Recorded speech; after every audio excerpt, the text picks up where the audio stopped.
Olá, você está no Átomo Quântico. Hoje vamos falar um pouco sobre os filhos.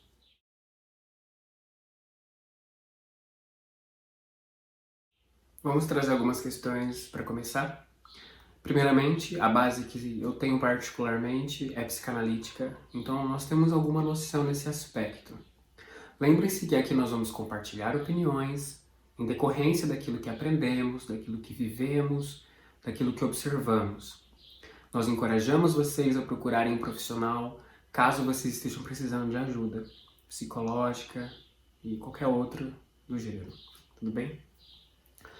Bom, para começar então, os filhos é um assunto bem complicado porque envolve a educação, né? A trazida da inteligência, da sabedoria para um ser que nós demos à luz, né?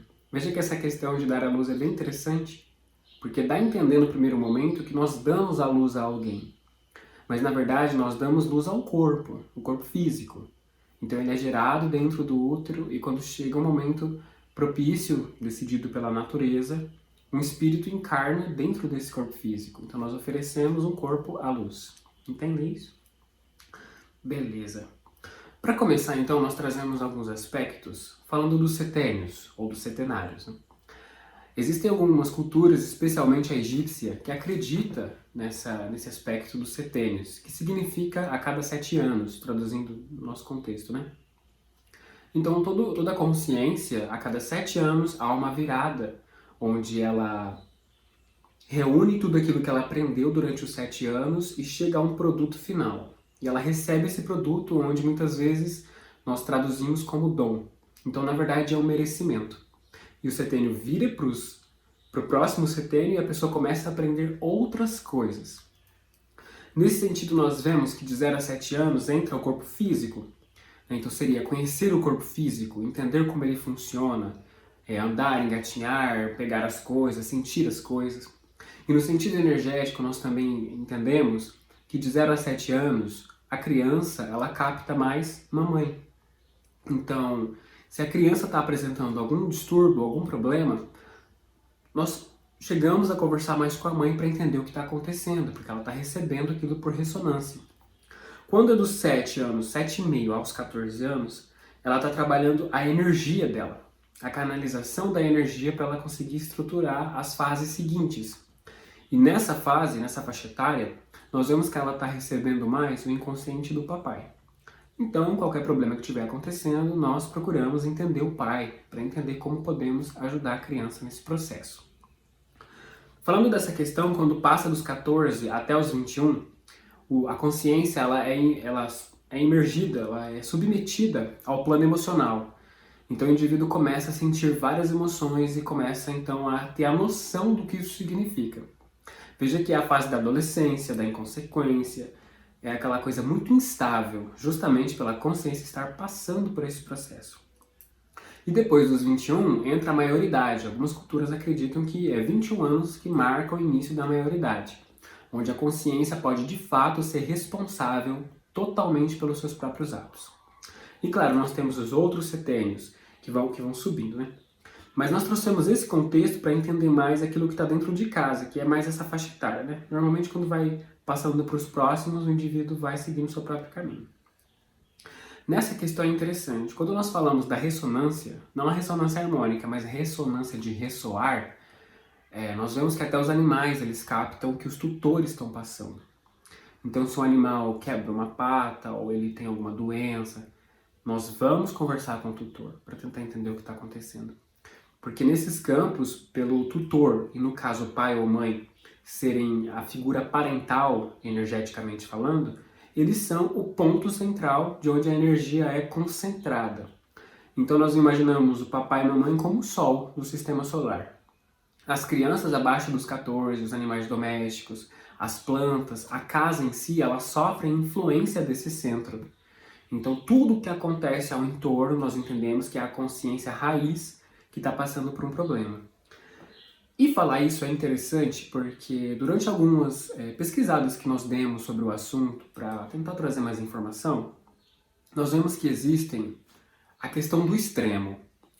De um lado, muitas pessoas se querem acreditar que existe algo mais sutil do que a matéria. Em outras palavras, elas têm dificuldade de aceitar que o plano espiritual existe e que a questão polar existe, os semelhantes que se atraem existe. E existe um outro extremo que se culpa demais. Nós vemos que dentro de casa, assim como dentro do ambiente de trabalho, com o cônjuge, com vizinhos, com todas as relações que temos, existe a questão da responsabilidade. Então, nesse caso, na nossa relação, eu sou responsável pelo que eu estou dizendo, você é responsável pela maneira que você age diante daquilo que eu estou dizendo. Mas se por alguma circunstância dentro de casa, uma figura, papai ou mamãe, eles tentam abraçar toda a responsabilidade da casa para si mesmos, aí inicia o processo da culpa, né? Que o indivíduo se culpa pelo que acontece com os demais. Nesse contexto, nós podemos ver que existem medos. Então, por exemplo, o indivíduo que abarca a responsabilidade e se culpa pode ser em consequência de que na infância ele pode ter crescido antes da hora, pode ter tido que dar conta de muita coisa, de cuidar de pessoas, de cuidar da casa. Isso faz crescer com essa ânsia, essa preocupação excessiva. E pela dificuldade de confiar no outro, de delegar responsabilidade, ele abraça pelo medo. Então veja que é aquela coisa, gente, tá certo ou tá errado? É além disso, é uma questão de o que isso acarreta. Então veja que dentro de casa, a natureza, Deus, o universo, prepara uma circunstância para os filhos, para o cônjuge, para tudo aprender alguma coisa. Todos aprendem. Quando nós tiramos dele o direito de vivenciar alguma coisa, nós estamos desconfiando do universo, da natureza. Em outras palavras, seria como pensar, a natureza não sabe o que está fazendo, então eu tenho que ir lá intervir para salvar essa pessoa. Veja que vai chegar num momento que nós vamos estar ausentes. E o mundo não vai ter a mesma complacência que nós para tentar lidar com essa criança, porque há uma necessidade de aprendizado. É como diz uma frase, aprendemos pela reflexão, ou a experiência é inexorável. Ou nós aprendemos observando o que está acontecendo e de fato introjetamos essa sabedoria, ou a vida vai proporcionar esse aprendizado, independente de quando, onde, porque o universo é infinito, né? Falando dessa questão, então, nós iniciamos agora para falar sobre o respeito. O respeito é um aspecto extremamente importante e ele entra na questão da virtude. Respeito é saber ver, saber identificar, é o saber perceber. Então, quando eu respeito um objeto, uma televisão, um celular, quer dizer que eu entendo o que há por trás daquilo, o gesto que existe. Por exemplo, a televisão está aqui ajudando, o celular está aqui ajudando. Então há amor nisso que está acontecendo. Eu posso ter sensibilidade para perceber essa entrega de que esses objetos estão proporcionando que eu tenha esse momento, ou eu posso simplesmente falar, isso aqui me serve, isso aqui me serve, isso aqui não me serve, então é aquela coisa desalmada, né? Essa aqui é a questão. E nós muitas vezes tratamos as pessoas assim, por interesse. Então assim, cria um filho, passa noites cuidando e ajudando, cresce, você é um ingrato, você não sabe reconhecer o que fez por você. Então, nós conseguimos ver que por trás disso há interesses. E onde há interesses, há medos. Porque se eu projeto num filho a expectativa da realização de algo que, por algum motivo, eu fui incapaz, eu estou tirando daquele indivíduo o direito de viver a vida dele. Então, novamente, nós relembramos aqui que isso que nós estamos falando é sobre responsabilidade. É diferente da questão da culpa. E um dos aspectos das virtudes é que nós vemos que hoje em dia muito se fala sobre herói, né, nos filmes. Então nós vemos que o pessoal percebe o que nós queremos. Mesmo que eles estejam buscando lucro, mas ainda assim há uma base que nós podemos extrair alguma coisa daí. E nos heróis há uma grande proximidade do herói com o arquétipo. Então nós temos esse anseio de buscar essa divindade, de querer essa divindade. Só que muitas vezes nós acreditamos que isso é meramente ficção, que isso é impossível. Nós estamos falando aqui da virtude de justiça, de respeito, de beleza em questão profunda, de integridade, de verdade, nesse sentido. A questão de mover objetos, destruir coisas, o que isso acrescenta para a natureza? Ela faz sozinha. Se ela tiver que destruir ali, ela vai transformar aquilo lá. Não precisa a minha vontade única ir lá e fazer isso por ela. Ela sabe o que faz. Então, as virtudes que falamos são essas. Humanas, a que são esperadas de nós. Então, quando nós conseguimos atingir essas virtudes, nós então nos tornamos esses heróis. Mas por nós desacreditarmos que isso é possível, nós projetamos essas vontades nos filmes, distanciando dessa possibilidade, enxergando aquilo como uma ilusão. Entende? E essa questão que é importante. Nós entendemos que existem questões que a palavra até convence, mas o exemplo arrasta. Dessa frase nós entendemos que há profundidade aí, que há todo um contexto oculto que a gente tem que parar e pensar e refletir para tentar entender. Na questão filosófica, haja para que eu te veja. Então, o que eu faço conta mais do que eu digo. Eu aqui tô falando tudo isso e tal, se um dia você me encontra na rua, eu perco a paciência com alguém, você...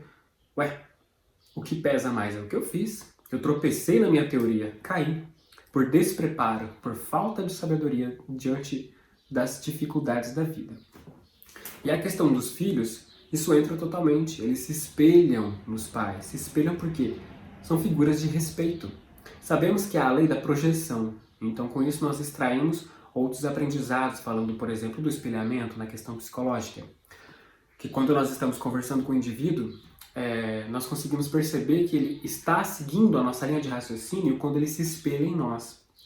Então, se eu pego e, sei lá, cruzo o braço, eu espero para ver se ele vai cruzar. Se ele cruzar, ele está em ressonância. Se ele não cruzar, ele está dissonante, né? Cruza a perna ou muda a posição. Então, nós temos essas técnicas, né? Então, nós vemos que isso acontece muito de forma inconsciente. E os filhos procuram isso. Uma figura que ele possa se basear para tentar ter como referência de quem ele quer se tornar. E com isso, ele acaba buscando um senso de aventura. Justamente por estar passando por aquele setênio da adolescência, dos 14 aos 21, tá buscando essa ansiedade, essa coisa de querer realizar sabe-se lá o quê, sabe-se lá onde. E é esperado dos pais um caminho, um norte. Na incapacidade dos pais conseguirem oferecer esse caminho, esse filho vai buscar isso de outras formas, né? Verdade? Aqui nós também falamos da questão, né, que a gente está falando. O adolescente está buscando aventura, ele está querendo descobrir o mundo, descobrir quais são as capacidades que ele tem, descobrir o que ele pode fazer pela humanidade. Mas quando falta essa bagagem dentro dele do que de fato realiza um ser humano, o que ele vai realizar? Superficialidades. Aí nós entramos e caímos na questão que nós temos da sociedade, né? Hoje nós temos provas concretas de que bens materiais não trazem felicidade, né? Nós vemos várias pessoas com muito dinheiro que tiveram fins trágicos, que entraram em depressão. Então nós entendemos que, né, pode ajudar? Pode, o dinheiro faz parte da prosperidade, que é um fluxo, então faz parte do todo. Mas se nós nos focarmos somente nisso, nós nos focamos na forma, nos apegamos na forma, e sabemos que por trás da forma há um arquétipo. Então quando nós buscamos o arquétipo puramente, independentemente da forma, estamos bem, estamos felizes, estamos iluminados, em outras palavras, né? Enfim, quando o jovem ele fica incapaz de encontrar essa aventura dentro de casa, ele vai buscar fora. E normalmente ele pode encontrar isso na violência, né? Porque é na violência que tem essa quebra de paradigma, quebra de padrão, vamos quebrar tudo, para justificar essa busca, essa ansiedade que ele tem por aventura. Então veja, é pelo amor ou é pela dor? É pelo bem ou é pelo mal? Independente de como a necessidade de aprendizado do indivíduo se faz, independente da maneira. Né? Então, nós vemos que se acontece por mal, pode ser por despreparo, pode ser porque os pais estejam protegendo demais essa consciência e é necessário que ela entenda isso, porque a natureza preparou isso, preparou essa vida para esse indivíduo aprender isso. E os pais, sem saber por quê, né? Não é por mal, né, gente? Às vezes quer proteger o filho, por medo que já passou, pelo que já passou na vida, falar, não quero isso pro meu filho. Só que acaba, né, acabando nisso. Só que nós vemos que, na verdade, o que a consciência busca? É amor, é afeto, é afeição, é carinho, é profundidade, é respeito, é virtude. Nós vemos que a gente estava falando agora há pouco, a questão da beleza. Nós esvaziamos muitas definições do significado real das coisas. Então, quando nós falamos, isso aqui é belo, a gente já é valioso, é um formato agradável, é um diamante, por exemplo. Sendo que, na verdade, a questão da beleza é profunda. A beleza é uma virtude profunda que nos lembra a divindade. Então, mesmo que se nós observarmos um indivíduo ou qualquer outra coisa com uma forma comum, mas que nos lembre uma divindade, uma questão profunda, é um aspecto de cor, um aspecto de forma, aquilo desperta em nós aquilo que temos de melhor. E nós conseguimos reconhecer a beleza que existe naquilo. Por exemplo, a natureza, as cores das penas dos pássaros, ou a diversidade de árvores, de flores. Então nós vemos que é uma profundidade, a natureza expressando o amor que ela sente por nós através de tudo que ela faz. Então se o indivíduo ele não tem essa profundidade dentro dele de reconhecer o que é belo dentro de si, ele não vai enxergar isso na natureza. Aí ele acaba vendo a questão do uso. Para que isso me serve? O que isso vai me fazer bem? Quanto que isso aqui vale? Eu vou vender por quanto? Então ele não consegue enxergar isso. E nós estamos falando isso porque isso também entra nos filhos, nas relações que nós temos. Porque se nós olhamos um indivíduo pensando o que ele vai trazer para mim, que emprego que ele vai querer quando ele crescer, ele tem que trabalhar no que dê dinheiro, tem que dar retorno. Isso daí gera frustração, a criança cresce se sentindo uma outra pessoa, e hoje em dia nós vemos muito isso, né? A pessoa cresce e fala, cara, quem eu sou? O que eu estou fazendo aqui? Porque daí ela começou a ter consciência de que a vida que ela está levando pode ser projeção de uma figura de respeito, ao invés da dela. Aí ela começa a entrar nas crises, né? O que é entendível. Então nós estamos falando aqui desse conceito de representar.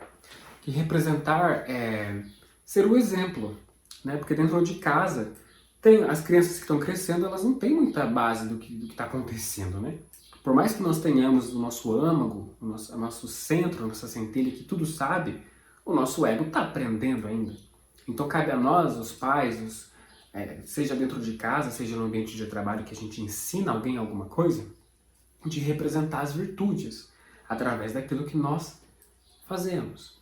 Então, por exemplo, seu filho vê você falando, não mente pra ninguém. Aí alguém liga pra você na tua casa, fala que eu não tô aqui, dando exemplo. A criança, ela pode não entender naquele momento o que aquilo significa, mas quando ela começar a atingir uma fase mais madura, ela vai começar a cruzar os dados e a ficha vai começar a cair. Ela vai falar, nossa, então quer dizer que ele estava mentindo pra mim. E se o pai e a mãe é uma figura de respeito, uma ficha dessa cai, é uma bomba. A criança fala, então quer dizer que eu montei tudo a minha vida em cima de uma mentira? Claro que a gente está exagerando um pouco, mas só para vocês verem como que a mente ela vai associando uma coisa a outra até que ela chega numa conclusão. E quando ela chega numa conclusão, para a gente desfazer isso e ressignificar, santa terapia, viu? E a questão do educar entra nós trazermos à tona para a criança, para os indivíduos que nos circundam, a questão do universo, dos princípios do universo. De ensinar para essas pessoas que, claro, que solicitem a nossa ajuda, que existe causa e efeito, que tudo aquilo que fazemos vai ter um retorno. E nós temos muita dificuldade em aceitar as coisas como são dessa maneira. Esses dias mesmo estava acontecendo um episódio aqui por perto e a gente estava conversando sobre alguma questão de dinheiro. A gente fica, a gente se preocupa de querer que o outro pague o que a gente está fazendo, só que a gente não percebe que aquilo está voltando de outras formas. Alguém tá oferecendo algo para nós que ela tá dando porque ela quer, é de coração. Então isso tem muito mais valor para nós do que se aquela pessoa pagasse contra a vontade dela. Ela deve, ok, o universo sabe o que faz, se ela tiver que pagar, ela vai perder esse dinheiro. Vai acontecer alguma coisa, então oremos por ela. Então a gente começa a entender essas questões. E aí a gente começa a viver isso de fato. Aí que entra, haja para que eu te veja. As pessoas vendo que você de fato acredita, e você acredita mesmo, tudo começa a ser ressignificado. Então, para que nós possamos representar e educar o indivíduo, nós temos que ser o exemplo, temos que ter isso dentro de nós. Então, nós temos que acreditar que isso de fato acontece. Veja que, para concluindo esse vídeo, nós dizemos para você, se você é pai, papai ou mamãe, é normal, nós passamos aquilo que nós temos. Lembrem-se, uma árvore de laranjas, Nós aqui estamos aprendendo, estamos começando a entender. Se o seu filho ou sua filha está passando por uma dificuldade, evite se culpar. Ele está passando por uma circunstância que é própria dele naquele momento. Infelizmente, aceitemos isso ou rejeitemos isso. Mesmo que ele está passando por uma dificuldade, a gente se doa, o que é normal e compreensível, infelizmente, o que a gente pode fazer? Se a gente tentar forçar, tomar uma atitude drástica, vai afastar ainda mais o adolescente ou, sei lá, de nós. E aí, como é que faz? Então, uma coisa interessante a se considerar é sermos um porto seguro. Falar, ó, barco, pode viajar. Quando você precisar, você volta que a gente está aqui.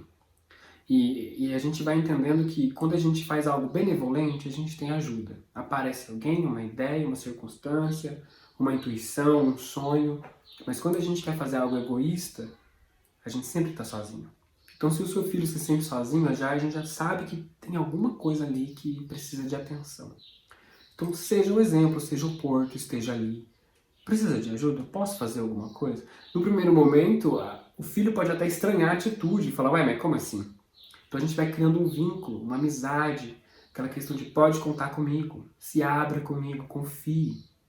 E aos poucos o adolescente vai trazendo aquela problemática, vai mostrando o que está acontecendo e a gente segura, fala, calma, não vamos julgar, não vamos brigar, não vamos entender, vamos entender.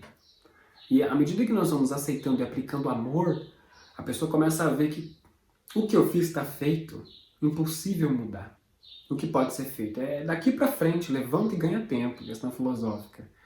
Agora a gente sabe, vamos levantar, vamos seguir em frente. Tropeçar, todo mundo tropeça, é normal. Mas é que é interessante, a gente tem que entender. É graças a assim, nós estamos sendo peças fundamentais na vivência desse ser humano, nós estamos tendo um papel extremamente importante, então nós temos que honrar isso. Né? Se nós tivermos problemas de amor dentro de casa, fazer o quê? Agora a gente sabe, agora a gente está consciente, agora é a nossa oportunidade de mudar a nossa vida e também a vida dos demais, tá bom? Bom, esperamos que vocês tenham gostado do conteúdo, avaliem o vídeo se estiver ajudando, isso ajuda muito a gente. Comentem se vocês tiverem algo que a gente possa ajudar, tá bom? Até a próxima!